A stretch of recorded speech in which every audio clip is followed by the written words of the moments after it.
อย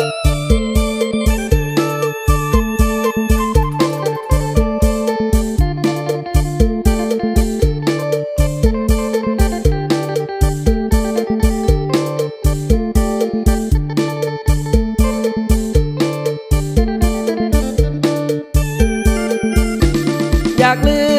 มคำว่าไอแต่ใจคือแห้งคิดหอหัวใจแทบสอคิดหอดน้องนั้นแห้งอยากไปขอขี้เกียจเปิดทุกอาการแสดงยันน้องกำแพงเป็นหนึ่งแต่เด็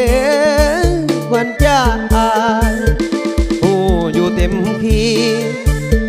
ว่าหากออกนอกตำลา